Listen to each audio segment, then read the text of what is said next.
Welcome to Introduction Video 2 of Workshop When You Want It. I hope that you enjoyed last week's workshop and that you're ready to do some writing again. I know that some of you are using this as a way to gather with friends to write. I'm glad to hear it. I do want to warn you though, when you write with others, be sure that when you respond to their writing, always respond in the affirmative. When you write from prompts, you are only writing draft material. I want to read to you today from the book Bird by Bird by Anne Lamott. She says, all good writers write shitty first drafts. This is how they end up with good second drafts and terrific third drafts. People tend to look at successful writers who are getting books published and maybe even doing well financially, and think that they sit down at their desks every morning feeling like $1 million, feeling great about who they are and how much talent they have and what a great story they have to tell. That they take in a few deep breaths, push back their sleeves, roll their necks a few times to get all the cricks out, and dive in, typing fully formed passages as fast as a court reporter. But this is just fantasy of the uninitiated. I know some very great writers who you love, who write beautifully and have made a great deal of money. And not one of them sits down routinely feeling wildly enthusiastic and confident. Not one of them writes elegant first drafts. All right, well, one of them does. The point of the matter is, if published writers, as Anne Lamott points out in Bird by Bird, if published writers do not sit down and write perfect first drafts, be kind with yourself when you write a first draft, and by all means, be kind and affirming with others. Yesterday, I had coffee with an author who has published 2 novels and is working on a 3rd. She told me that she loves the method of prompts, and she goes to workshops on a regular basis.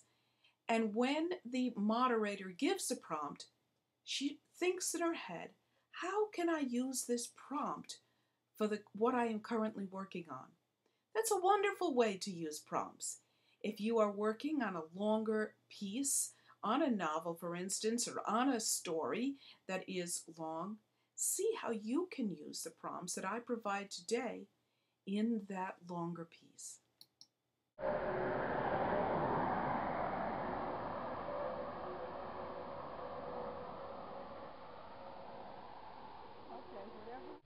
Your first writing prompt today has to do with bicycles.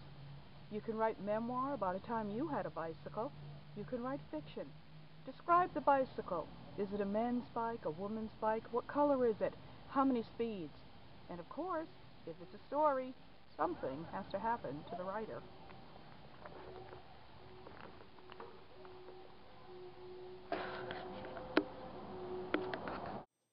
Now pause the video and write for 15 minutes on bicycles. In another chapter in Anne Lamott's book, she talks about perfectionism.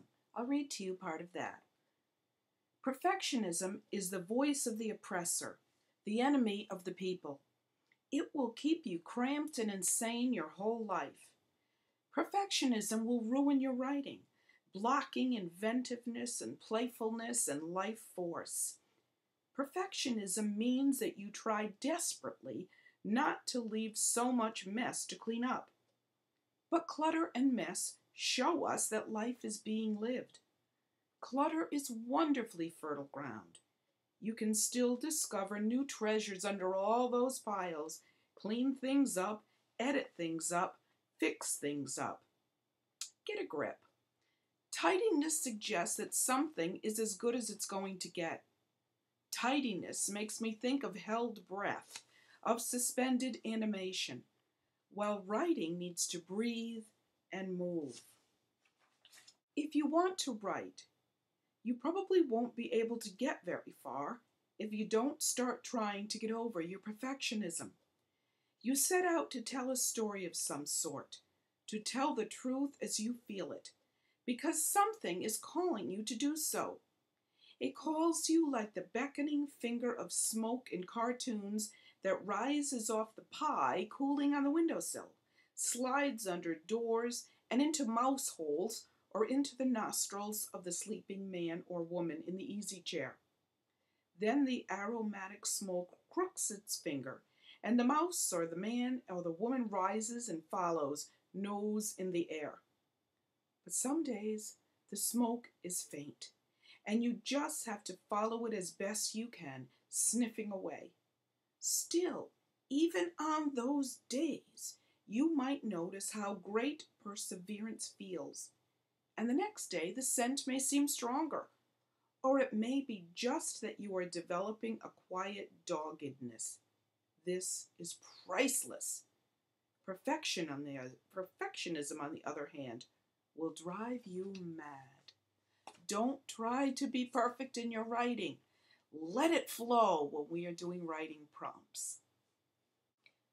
Our next prompt is hats. I have 3 men's hats and 3 women's hats. Let's start with this one. Who would wear such a hat? Describe the person who would wear this hat. Where are they? What are they doing? Why are they wearing this hat? And if you choose this hat, be sure to notice it has a hole in it. That might mean something to your story. This is one of my favorite hats. I hope you can see. It actually has a real bird on it. This is an authentic hat from the 1920s. I had already paid for my entire hat collection, which spans a couple of big plastic bins, when my daughter called me from about 1,000 miles away. She was standing in the bedroom at an estate sale and said, "Mom, you need these hats." I said, "Well, what does this particular hat look like?" And here is how she described it. She said, "It looks like a woman standing looking out to sea as her husband goes off to war." I said, "Karen, that didn't tell me what the hat looked like." But ever since, I've liked this hat. Here's one, a rain hat. Put your character out in the rain in this. You could withstand a deluge with this thing. Who is your character? Why are they wearing a rain hat? Now here are our men's hats. Now what do you think about this one? Kind of looks like, I don't know, kind of strange. But I once did have a writer who said her brother had a hat exactly like this, and she wrote a story about her brother. Here's another one. This reminds me of my dad. Can you see it all right? It's like a fisherman's cap. Who is the fisherman? What is he doing? Last but not least, I like this hat. I like this hat because it reminds me of one of my students from last summer, a young boy who wrote about his grandfather who had been in World War II. He knew very little about his grandfather, but he was able to take a nugget that he knew and create a whole story all over this hat. Now, turn off the video, take your timer, set it for 15 minutes, and write about one of these hats. Feel free to rewind, go back, check out these hats, and see which one appeals to you today. I hope you enjoyed writing today and that you were able to produce a piece that you're proud of and happy with, even though it isn't perfect. Tune in next Friday and I will have another video. Next week starts the series in which you will have to be $10 per video, which is a pretty cheap workshop these days, and I hope that it will motivate you to continue writing.